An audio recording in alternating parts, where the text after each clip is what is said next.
So hello and welcome everyone to YouTube channel formula machine. तो कैसे हैं आप लोग? आई होप सभी अच्छे होंगे। तो इस वीडियो में हम देखेंगे कि आप कैसे आईआईटी मद्रास के थ्रू फॉरेन यूनिवर्सिटी से जाके अपने मास्टर्स को कंप्लीट कर सकते हैं। तो ये वीडियो उन स्टूडेंट्स के लिए होने वाली है जो लोग सोच रहे थे अपनी मास्टर्स फॉरेन में जाके कंप्लीट करने के लिए। तो उन लोगों के लिए एक बहुत ही अच्छी अपॉर्चुनिटी आईआईटी मद्रास लेके आया है।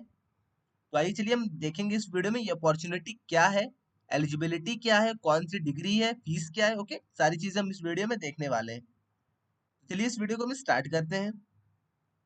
फर्स्टली मैं आपको बता दूं, हमारे आईआईटी मद्रास और यूनिवर्सिटी ऑफ बर्मिंघम ने कोलैबोरेट कर लिया है और ये अब आपको joint MSc in data science and artificial intelligence की डिग्री प्रोवाइड करा रहे हैं। तो इस वीडियो में हम इसकी starting date, course type, location, eligibility, fees, ये सारी चीजें देखने वाले हैं। ओके, तो चलिए आगे हम देखते हैं। अब आपको ये तो पता चल गया होगा कि हमें ज्वाइंट एमएससी डिग्री प्रोवाइड करा रहे हैं, वो भी data science and artificial intelligence में। अगर इस प्रोग्राम के हम ड्यूरेशन की बात करते हैं, एमएससी डिग्री के इसके ड्यूरेशन की बात करते हैं, तो ड्यूरेशन इसका 18 मंथ्स का है। मीडियम ऑफ इंस्ट्रक्शन इस डिग्री का होने वाला है इंग्लिश, और आपकी डिग्री टाइप रहेगी एमएससी। ओके, अब यहीं पे हम इसकी एलिजिबिलिटी देखेंगे कि एलिजिबल कौन कौन से स्टूडेंट्स हैं इस डिग्री के लिए। क्या इस डिग्री के लिए बीटेक स्टूडेंट्स बस एलिजिबल है, कि बीएससी हो गए और बीएस वाले भी एलिजिबल है, या फिर कोई और डिग्री भी एलिजिबल है। तो ये सारी चीजें हम यहाँ पे देखेंगे, और इसके बाद भी यहाँ पे जो आपको लैंग्वेज टेस्ट देना होगा वो भी चीज हम देखने वाले हैं। ओके, तो चलिए हम यहाँ पे मैं पहले दिखा देता हूँ, फिर उसके बाद मैं डायरेक्ट इसकी एलिजिबिलिटी पे चलता हूँ। ओके, तो यहाँ पे आपको MSc in data science and artificial intelligence के बारे में यहाँ पे इन्होंने कुछ लिखा है। ये आपका 18 मंथ का प्रोग्राम होने वाला है, जिसमें आपको आईआईटी मद्रास और आपको यूनिवर्सिटी ऑफ बर्मिंघम में भी जाने का मौका मिलेगा। जाने का मौका क्या, आपके ऊपर वो लास्ट वाला टर्म रहेगा कि आप वहां पे जाके पढ़ना चाहते हैं या नहीं। ओके, तो आइए चलिए हम स्टार्ट करते हैं इसके कोर्स स्ट्रक्चर से। तो यहाँ पे आपको 3 ट्रैक देखने को मिलते हैं, ट्रैक 1, ट्रैक 2 एंड आपको यहाँ पे ट्रैक 3। ये आपके यहाँ पे 3 टर्म्स भी आपको देखने को मिलते हैं, टर्म 1, टर्म 2 एंड टर्म 3। अब आइए मैं आपको समझाता हूँ ये सारी चीजें हैं क्या। तो आपका पहला ट्रैक 1 है कि complete your research projects and attend electives at university of Birmingham leading to an overall continuous stay of 12 months in UK. तो फर्स्ट आपका ट्रैक 1 है, ट्रैक 1 की बात कर रहा हूँ। ट्रैक 1 है आपका कि आप अपने 12 मंथ्स आप जाके यूके में रहिए, यूनिवर्सिटी ऑफ बर्मिंघम में आप जाके वहाँ रिसर्च प्रोजेक्ट्स अपने कंप्लीट करिए और अपने इलेक्टिव्स कंप्लीट करिए। ये आपकी एक चीज हो गई, ये आपका ट्रैक 1 हो गया, उसको आप माइंड में रख लीजिए या फिर अच्छे से आप एक बार देख लीजिए। आइए अब हम ट्रैक 2 की बात करते हैं। ट्रैक 2 का ये ऑप्शन आपको क्या देते हैं, ट्रैक 2 है आपका कि return to IIT Madras to complete your research project and attend electives in Chennai. दूसरा आपके पास ऑप्शन है कि आप वहां पे थोड़े टाइम रह लिए, अपने रिसर्च प्रोजेक्ट्स कर लिए, देन उसके बाद आपके पास एक और ऑप्शन रहता है कि आप अपने कंट्री इंडिया वापस आ जाइए, आईआईटी मद्रास में स्टे करिए, वहां पे मतलब प्रोफेसर से पढ़िए, अपनी डिग्री यहाँ पे कंप्लीट कर लीजिए, अपने रिसर्च प्रोजेक्ट्स यहाँ पे कंप्लीट कर लीजिए। ये सारी चीजें तो आपको समझ में आ गई होंगी, ट्रैक 1 और ट्रैक 2। अब आपको मैं समझाता हूँ टर्म वाइज। तो यहाँ पे टर्म, फर्स्ट टर्म हो गया, ये आपका टर्म 2 हो गया, और आपका यहाँ पे 3 टर्म होते हैं आपके टोटल। तो ये आपको यहाँ पे 6 मंथ तो नहीं कह सकते, बट यहाँ पे आपके 3 टर्म्स में इन्होंने इस डिग्री को डिवाइड किया है। टर्म 1 में आपको आईआईटी मद्रास में रहना पड़ेगा, टर्म 2 में आपको यूनिवर्सिटी ऑफ बर्मिंघम में जाना पड़ेगा, और टर्म 3 जो है, जो जैसे कि मैं कह रहा था ये आपका ऑप्शनल है। टर्म 3 में आप choose to state university of Birmingham ये भी कर सकते हैं, या फिर choose to return to IIT Madras, आप आईआईटी मद्रास में रिटर्न कर सकते हैं। ये टोटली आपके ऊपर रहने वाला है। यही चीजें इन्होंने समझाई है ट्रैक वाइज, और यहाँ पे इन्होंने समझाई है टर्म वाइज। आई थिंक आपको सारी चीजें समझ में आ गई होंगी। अगर आप ट्रैक 1 चूज करते हैं, देन आपका यहाँ पे 6 मंथ आपके टोटल 12 मंथ्स यूके में हो जाएंगे। ओके, बट अगर वहीं आप ट्रैक 2 चूज करते हैं, तो आपके 6 मंथ्स टर्म 1 के, 6 मंथ्स टर्म 3 के, आपके 12 मंथ्स इंडिया में हो जाएंगे। आई थिंक आपको ये पूरी चीज क्लियर हो गई होगी। टर्म वाला सिस्टम आपको पूरा समझ में आ गया, और ट्रैक वाला भी आपको पूरा आई थिंक सिस्टम समझ में आ गया होगा। तो चलिए अब हम इसकी एलिजिबिलिटी और फीस की बात करते हैं कि आपकी फीस कितनी लगेगी अगर आप यूनिवर्सिटी ऑफ बर्मिंघम में यूके में जाके रह रहे हैं, और आपकी फीस कितनी लगेगी अगर आप इंडिया में रह रहे हैं, क्योंकि मेन डाउट आप लोग का यही आने वाला है कि भैया आप बताइए आप फीस कितनी लगने वाली है यहाँ पे। तो आइए चलिए हम यही सारी चीजें अब देख लेते हैं एक बार। पहले थोड़ा सा और नीचे हम कवर कर ले, देन उसके बाद हम सीधा एलिजिबिलिटी और फीस पे चलते हैं, और मैं आपको सारी चीजें एक एक करके स्टेप बाय स्टेप समझा दूंगा। ओके, ये सारी चीजें इन्हीं के बारे में लिखी है, ये आपकी दोनों कॉलेजेस के बारे में लिखी है, और ये आपका यहाँ पे डेट है, एप्लीकेशन आपकी क्लोज हो चुकी है, आप देख सकते हैं आपकी एप्लीकेशन डेट स्टार्ट थी बट अब आपकी क्लोज हो चुकी है। एक्चुअली अब हम एलिजिबिलिटी देख लेते हैं, इस प्रोग्राम की एलिजिबिलिटी क्या है। एलिजिबिलिटी की अगर हम इस प्रोग्राम की बात करते हैं तो holders of bachelors degree of 3 और more years in duration in engineering science, या किसी भी, आप देखिए मैं आपको सीधे सिंपल वर्ड्स में बता देता हूँ, अगर आपने 3 साल की बैचलर्स डिग्री की है, या फिर आपने बैचलर्स डिग्री साइंस में की है 4 इयर्स की, आपने बीटेक किया है, आपने बीई किया है, देन आप इसके लिए एलिजिबल है। तो मिनिमम इन्होंने 3 साल की डिग्री मांगी है। 3 साल की डिग्री अगर आपने बीएससी किया है तब भी आप इसके लिए एलिजिबल है, अगर आपने बीटेक किया है तब भी आप इसके लिए एलिजिबल है, बीएस किया है तब भी, और बीई बीआर जो भी आपने किया है 4 इयर्स का, तब भी आप यहाँ पे एलिजिबल हो जाएंगे। फर्स्ट वाली लाइन में यही लिखा हुआ था, आई थिंक आपको ये सारी चीज समझ में आ गई होगी।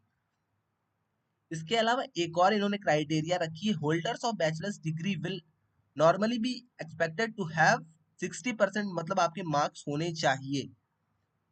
तो अगर आपने 3 साल की बीएससी डिग्री की है तो आपके 60% मार्क्स होने चाहिए ओवरऑल। अगर आपने बीटेक किया है देन आपके सीजीपीए हैं, तो आपके सीजीपीए मतलब 7 के अराउंड होने चाहिए, और आपके 60% मार्क्स होने चाहिए कैसे भी। सीजीपीए इन्होंने नहीं मेंशन किया, बट आप उसको कन्वर्ट अगर करेंगे तो 7 से 7.5 सीजीपीए के अराउंड आपके कंफर्म होने चाहिए। अब जो मेन थिंग आती है वो आती है लैंग्वेज की। तो लैंग्वेज के लिए इन्होंने बहुत ही साफ साफ एक क्राइटेरिया रख दिया है, student who have not completed their degree from majority speaking countries as defined by UKVI will be required to provide evidence of successful completion। तो जो स्टूडेंट्स, यहाँ पे आपको मैं दिखा देता हूँ, जिन स्टूडेंट्स ने इंग्लिश स्पीकिंग कंट्रीज से अपनी डिग्री नहीं कंप्लीट की है, जैसे कि अपने क्लास 12 क्लास 10, अगर आपने इंग्लिश स्पीकिंग कंट्री से क्लियर नहीं किया है, देन आपको एक टेस्ट देना होगा। उस टेस्ट का नाम है आइल्ट्स। अगर आप आइल्ट्स दे रहे हैं तो उसमें 6.5 आपके मार्क्स होने चाहिए। अगर आप टॉयफल दे रहे हैं तो आपके 88 ओवरऑल बैंड होने चाहिए। 88 ओवरऑल बैंड में भी इन्होंने यहाँ पे कुछ क्राइटेरिया रख दिए, देख सकते हैं, with no less than 21 in reading, 20 in listening and 22 in speaking. तो आपको एक चीज कोई भी देना है, ऐसा नहीं है कि आपको सारी चीजें देनी है, आपको एक ही कोई चीज देनी है। आइल्स अगर आप दे रहे हैं तो आपको 6.5 या 6 बैंड तक होने चाहिए। अगर आप टॉयफल दे रहे हैं देन आपके 88 ओवरऑल बैंड होने चाहिए, जिसमें से आपके 21 रीडिंग में, 20 लिसनिंग में, 22 स्पीकिंग में होने चाहिए, और 21 आपके राइटिंग में होने चाहिए। ओके, वैसे ही आप यहाँ पे नीचे भी देख सकते हैं। कुछ लोग का डाउट आएगा, भैया क्या इंडिया इस स्पीकिंग कंट्रीज में है? तो आइए मैं आपको ये पूरी लिस्ट दिखा देता हूँ, किन लोगों को ये एग्जाम देना है, किन कंट्रीज वालों को, और किन कंट्रीज वालों को ये एग्जाम नहीं देने हैं। ओके, ये आप एग्जाम देख सकते हैं, आइल्स हो गया, आपका टॉयफल हो गया, किन स्टूडेंट्स को देना है और किन कंट्रीज के स्टूडेंट्स को नहीं देना है। तो यहाँ पे इन्होंने एक लिंक भी दी है, तो यहाँ पे हम स्क्रॉल करके अगर नीचे आते हैं तो यहाँ पे इन्होंने साफ साफ दिया है, who does not need to prove their knowledge of English. कौन कौन से कंट्रीज वाले स्टूडेंट्स को नॉलेज अपनी इंग्लिश की नहीं प्रूव करनी है। तो यहाँ पे आप देख सकते हैं, एंटीगुआ हो गया आपका, ऑस्ट्रेलिया हो गया आपका। ऐसे ही यहाँ पे अगर हम इंडिया खोजते हैं तो इंडिया यहाँ पे मेंशन नहीं है, यहाँ पे आयरलैंड मेंशन है। तो इंडिया वाले स्टूडेंट्स को आपको आइल्स एग्जाम या फिर टॉयफल, आपको कोई ना कोई एग्जाम देना बहुत ही नेसेसरी है, तभी आप यहाँ पे एडमिशन ले सकते हैं, वरना आपका एडमिशन यहाँ पे नहीं हो पाएगा। ओके, एक और चीज इन्होंने यहाँ पे मेंशन की है, the equivalence of the equivalence for this from Indian, मतलब आपको मैं सिंपल वर्ड्स में इसको भी समझा देता हूँ। अगर आपने क्लास 12 अपनी कंप्लीट करी है इंडिया से, देन आपके 80% मार्क्स होने चाहिए इंग्लिश में, इंग्लिश की बात कर रहा हूँ, 80% आपके इंग्लिश में होने चाहिए।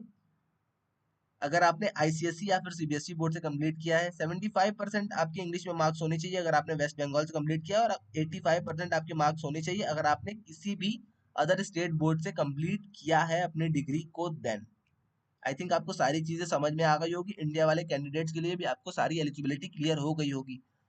तो अगर हम मेनली बात करें तो आपकी 3 एलिजिबिलिटी है। आपने बैचलर्स डिग्री अपनी कंप्लीट की हो विद 60% ऑफ मार्क्स, पहली। आपको आइल्स या फिर टॉयफल देना पड़ेगा, यहाँ पे बैंड्स की रिक्वायरमेंट भी इन्होंने बताई और मैंने भी बता दिया है। दूसरी आपकी एलिजिबिलिटी हो गई। और तीसरी आपकी एलिजिबिलिटी हो गई, आप अगर इंडिया से क्लास 12th किए हैं देन आपके 80% मार्क्स होने चाहिए आईसीएससी सीबीएसई बोर्ड वालों के लिए। और आपके वेस्ट बंगाल और सारे अदर बोर्ड के लिए यहाँ पे 75-85% मार्क्स हैं, आप खुद से भी एक बार देख लीजिएगा। ओके, तो बेसिकली यहाँ पे 3 मोटी मोटी एलिजिबिलिटी इन्होंने बता दी है। ओके, आइए हम आगे अब देख लेते हैं। सेशन की अगर हम बात कर लेते हैं तो कुछ लोग पूछेंगे भैया सेशन के बारे में बता दीजिए, सेशन कब से कब कहाँ कहाँ चलेगा। तो टर्म 1 जैसे कि मैंने आपको पहले ही समझा दिया है, टर्म 1 आपका जुलाई 24 से फरवरी 25 तक चलने वाला है, जो कि आपका आईआईटी मद्रास में ही चलेगा।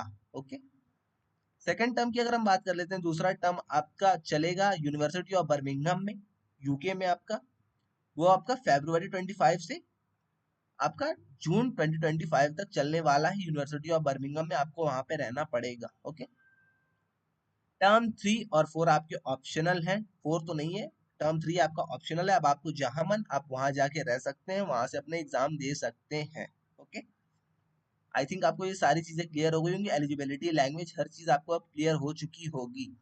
अब आइए हम मेन थिंग पे चलते हैं, फीस। फीस आपकी कितनी लगने वाली है अगर आप इस डिग्री को परस्यू करना चाह रहे हैं देन। आइए हम चलते हैं इसके फीस स्ट्रक्चर पे। तो यहाँ पे आ गया हमारा फीस स्ट्रक्चर ट्रैक 1 की। ट्रैक 1 मैंने आपको समझा दिया था, अगर आपको नहीं समझ में आया तो एक बार आप फिर से बैक करके एक बार देख लीजिएगा। ट्रैक 1 में आपको 3 लाख के अराउंड आपकी फीस लगने वाली है आईआईटी मद्रास में। ट्रैक 2 की अगर हम बात करते हैं, ट्रैक 2 में आपको यूनिवर्सिटी ऑफ बर्मिंघम में जाके 6 लाख के अराउंड फीस देनी होगी, बट आपकी फीस आईआईटी मद्रास में ही सबमिट होगी। तो आप देख सकते हैं ये भी। तो आपकी ट्रैक 1 और ट्रैक 2 की दोनों फीस मिला के हो गई 9 लाख के अराउंड। यहाँ पे एक इन्होंने नोट भी दिया है फर्स्ट वाले पॉइंट में, fee include tuition fee only, all the living expenses, flight charges and exclusive of tuition fees mentioned above. मतलब आपके यहाँ पे बस ट्यूशन फीस की इन्होंने बात की है। ट्रैक 2 में आपको 6 लाख देना होगा और आपको ट्रैक 1 में 3 लाख देने होंगे। यहाँ पे फ्लाइट की टिकट्स और सारी चीजें एक्सक्लूसिव हैं। एकोमोडेशन की इन्होंने यहाँ पे बात की है, एकोमोडेशन आपको दोनों ही जगह प्रोवाइड किया जाएगा। एकोमोडेशन आपको हॉस्टल्स आईआईटी मद्रास में प्रोवाइड किए जाएंगे ऑन एन चार्जेबल बेसिस, और एकोमोडेशन आपको यूनिवर्सिटी ऑफ बर्मिंघम में भी प्रोवाइड किया जाएगा, बट यहाँ पे इन्होंने एक क्राइटेरिया रख दिया, first come first serve basis. तो आपका अगर एडमिशन पहले हुआ है देन, मतलब आपका अगर एडमिशन पहले हुआ ये तो आप क्राइटेरिया नहीं रख सकते, बट अगर आपने पहले पे किया है यहाँ रहने के लिए देन आपको ये ऑप्शन मिलने वाला है। एक बार मैं आपको दिखा दूं यहाँ के हॉस्टल्स कैसे हैं यूनिवर्सिटी ऑफ बर्मिंघम के। तो यहाँ पे हॉस्टल्स आ गए, आप देख सकते हैं कुछ आपके ऐसे हॉस्टल्स रहते हैं। शेयर्ड बाथरूम है आपका, सेल्फ कैटर्ड है, देख सकते हैं आपके हॉस्टल्स कुछ ऐसे वहां के दिखने वाले हैं अगर आप यहाँ पे एडमिशन लेते हैं देन। ओके, आई थिंक ये सारी चीजें क्लियर हो गई होंगी, और भी यहाँ पे फोटोज हैं, आप खुद से भी एक बार जाके देख लीजिएगा। ओके, फिर से वही एडमिशन की प्रोसेस आपकी यहाँ पे ओवर हो चुकी है, मैंने आपको फीस का भी स्ट्रक्चर बता दिया, बट यहाँ पे एक चीज आप लोग पूछेंगे भैया यहाँ पे ट्रैक 3 मेंशन नहीं है। तो यहाँ पे हम लोग का ट्रैक 3 था भी नहीं, ट्रैक 1 था और हमारा ट्रैक 2 था।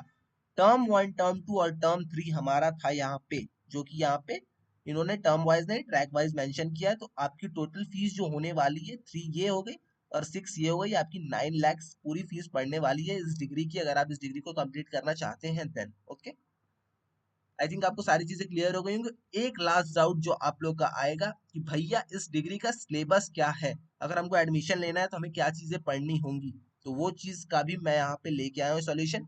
तो सिलेबस आइए हम लास्ट देख लेते हैं, फिर इस वीडियो को हम ओवर करेंगे। आइए हम देख लेते हैं सिलेबस हमें क्या पढ़ना है अगर हमें इस डिग्री में एडमिशन लेना है देन। तो यहाँ पे हम अगर सिलेबस की बात करते हैं तो सिलेबस यहाँ पे रिटन टेस्ट आपका होने वाला है। रिटन टेस्ट के लिए आपका सिलेबस बहुत ही सिंपल है, प्रोबेबिलिटी एंड स्टैटिस्टिक्स, और एक चीज और, प्रोबेबिलिटी और स्टैटिस्टिक्स उस लेवल की नहीं चाहिए, क्लास 11 क्लास 12 लेवल की नहीं है। यहाँ पे आप खुद से भी एक बार देख सकते हैं, इंट्रोडक्शन टू प्रोबेबिलिटी, ये सब सारी सिंपल चीज है। बट जैसे ही आप यहाँ पे नीचे आएंगे, डिस्क्रीट एंड कॉन्टिन्यूअस डिस्ट्रीब्यूशन से लेके ये सारी चीजें जो आपकी हैं, या आपकी बैचलर्स डिग्री की चाहिए होंगी, उस लेवल तक की आपको कम से कम चाहिए होंगी। ओके, लीनियर अलजेब्रा आपका नेक्स्ट टॉपिक है, कैलकुलस है आपका, देन आपका यहाँ पे जनरल एप्टीट्यूड आपका यही यहाँ पे टेस्ट करेंगे। ओके, और कुछ लोग पूछेंगे भैया क्वेश्चन पेपर, तो क्वेश्चन पेपर भी इन्होंने दिया है, आप एक बार क्वेश्चन पेपर अगर लगाना चाहते हैं तो आप खुद से भी एक बार देख लीजिएगा, खुद से आप एक बार क्वेश्चन पेपर ये सारे सॉल्व कर लीजिएगा। ओके, क्वेश्चंस तो देखने में उतने टफ नहीं लग रहे हैं, बट अगर आपको करने हैं, मतलब आप एक बार अच्छे से प्रैक्टिस इन सारी चीजों की कर लीजिएगा, अगर आपको एडमिशन लेना ही लेना है इस कॉलेज में, देन ओके। आई थिंक सारी चीजें मैंने अब समझा दी आपको, मैंने आपको एलिजिबिलिटी बता दी, मैंने आपको टर्म्स ट्रैक्स बता दिए, मैंने आपको ड्यूरेशन बता दी, फीस बता दी, सिलेबस बता दिया। अप्लाई की डेट अभी स्टार्ट नहीं हुई है, मतलब स्टार्ट होके खत्म हो चुकी है, तो वो चीजें भी मैंने आपको बता दी, और आपको कैसे कहाँ रहना है, हॉस्टल एकोमोडेशन, सारी चीजें मैंने आपको यहाँ पे क्लियर कर दी है। ओके, तो आज की वीडियो को इतना ही पे खत्म कर देते हैं, आज की वीडियो में बस इतना ही, मिलते हैं नेक्स्ट वीडियो में। और हाँ, अगर आपको कोई भी डाउट आता है तो आप आके कमेंट सेक्शन, इंस्टा, लिंक्डइन, कहीं भी आप मुझे डीएम कर दीजिएगा, मैं वहां पे उसका आंसर कर दूंगा। और अगर आपने अभी तक व्हाट्सएप हमारा डिस्कशन ग्रुप नहीं ज्वाइन किया तो लिंक डिस्क्रिप्शन में, आप एक बार जाके उसे भी ज्वाइन कर लीजिएगा। ओके, आज के लिए बस इतना ही, मिलते हैं नेक्स्ट वीडियो में, टिल देन बाय बाय।